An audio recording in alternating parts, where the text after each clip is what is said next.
Ayaw masipag, araw po sa ating lahat. So, share kasi masipag yung bagong update po dito kay Facebook na marami pong nalulungkot na mga kapwa nating content creator dahil sa announce nung April 25 po masipag. Ano ba yan, Kuya Chris? Ito po yung announce ni Facebook nung masipag. Ito yung article. Kung nakita nyo po dyan mga kasipag, yan po ay about sa content video sa NIS. At dito sa mga caption, title o dito sa comment section yung mga comments mga sipag o yung mga hashtag na pinaglalagay na napakarami at mahabang title at itong at highlights at everyone at followers mga sipag. Binibigyan na ito ng pansin ni Facebook ngayon. Talaga yung algorithm o AI detection ni Facebook nung hinigpitan na po ito mga sipag. Bakit mga sipag? Siguro napansin na ng Facebook na naabuso na po siya dito sa kanyang platform po mga sipag kasi yung mga kapwa nating content creator ay mahilig na po sa karamihan ng mga translation na content compilation po mga sipag. Yung mga clip, short clip ng iba ay kinukuha, ginagawang translation sa kanilang content video po mga sipag. At yung iba naman, yung mga re-upload video mga sipag iwasan nyo po yan mga sipag. Pag once na tayo po yung ma-detect dito kasi hinigpitan na po ni Facebook mga kasipag, bahira po. Pag once na magkaroon tayo ng violation, syempre ang consequence yan mga kasipag ay ito po ay restriction o ito po ay ma-demonetize o ito po ay not recommendable. Mahirap po yun pag once na hindi pa na po mai-suggest ni Facebook o ni algorithm ang ating mga content video para dumami po ang views po masipag. Pero dito masipag, yung iba naman dyan ay na-implement naman po masipag. Pero kinakailangan talaga natin dito na original video po. Be authentic, no? Dapat organic yung views at followers natin makukuha dito masipag. So masipag, ma-advise ko po talaga dito ay dapat talaga tayo dito ay matuto sa pag-edit ng content video at sarili nating niche po masipag. So dapat yan ang pinakamalaga para doon po tayo makilala at nandun po yung mukha natin at doon tayo susuportahan. Mag-start tayo sa mga skills o talento natin o yung mga pagiging profesyon nyo na meron pong matutunan yung mga viewers. So ma-educate nyo po sila or sila po yung matatawa ang matutuwa. Stress relief po. Ang dami po nating skills at talent dyan mga sipag. Yung mga kapwa nating content creator nga o mga profesyon mga kasipag. Yung mga engineer, doktor o teacher nagbablog na nga. So yung mga seaman for fun o sayaw yung talent lang nila.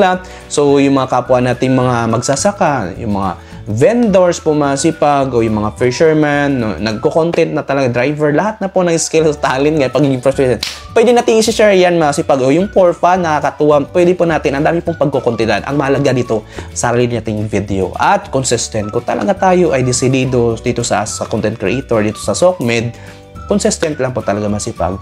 Siyempre, meron po tayong tamang pinaglalagay dito na hashtag po, So, meron na po kasing higpit si Facebook dito pagdating sa hashtag kasi yung iba naman, irrelevant yung pinaglalagay. Lalo po dito sa comments, So, kinakailangan dito, hindi na po napakaraming hashtag na masipag. Dapat yung mga hashtag na related po o relevant po dito sa niche o sa video natin. Lalo po dito sa title o description na pinaglalagay, Relevant po dapat masipag. Kung nakita nyo mo po dyan, hinigpitan po talaga ni Facebook ngayon po mga kasipag.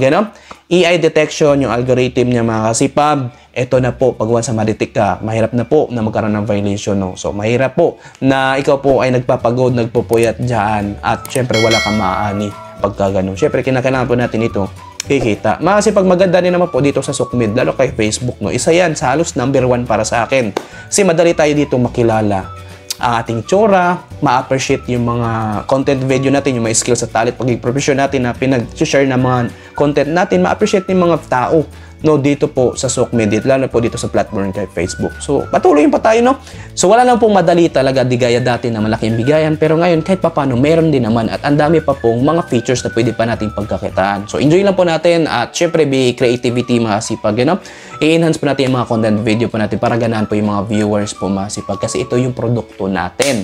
Para dito tayo kikita, dito tayo sisikat, dito tayo makilala, dito tayo hahangaan, mga sipag, maganda po ang SOCMED. Kahit for fun na lang, Ito po ay kahit gawin nyo pong dagdag extra income po natin, part-time job, So, yung iba nga, sa pagugupit lang, pinag-share na, o sa pangingisda, pagbubundok, or talaga pagmamason, anda paggawa ng cabinet, o ano man na mga skills o talent, o pagiging profesyon nyo, pwede nyo po yung i-share. Pero, syempre, kailangan natin na-comply pa rin tayo sa policy po ni Facebook kasi Facebook ang magpapasahod sa atin Yan po yung kumbaga amo natin, So, yan naman yung bagong update ni Facebook, Iwasan na po natin yung mga re-upload video, yung unoriginal content, Yung compilation, translation, be original video, be authentic, mga kasipag, organic na views at followers na makukuha natin sa original na video po natin. Yung mga niche, so patuloy lang tayo sa mga niche natin kung for fun, mga kasipag, magpursige lang po sa pag-edit ng content video. Yan po talaga mag-advise ko dyan, mga kasipag, Siyempre, matalino ka matalino tayo,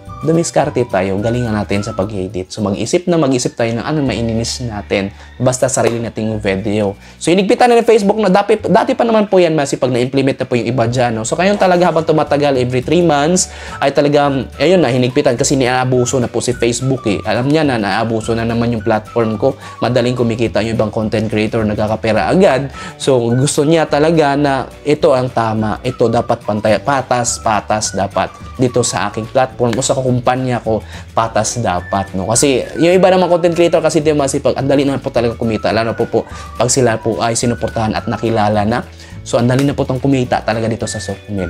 So, creativity, ilan sila yung mga video, no? Galingan na po sa pag-edit, consistent lang at patuloy, enjoy lang po dito sa pagko-content po masipag. So, ang dami pong opportunity din pagkakakitaan. Hindi ka lang po dito kikita, kundi makilala at hahangaan ka pa. So, yan lang po masipag, ano?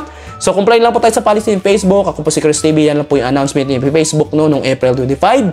At magpatuloy po tayo masipag. Kung hindi pa ka nakasubscribe sa ating YouTube channel na Kasipag Vlog, pasubscribe na lang po masipag. Ano? Sama niyo po ating Kuya Chris TV. At kung meron kang suggestion at katanungan, masipag mag-comment down sa baba para nabasa ko yan sa susunod ko yan. At magagawin po natin ng content video yan. At huwag po kalimutan mag-like and share. Masipag, maraming salamat for road. Have a nice day and God bless.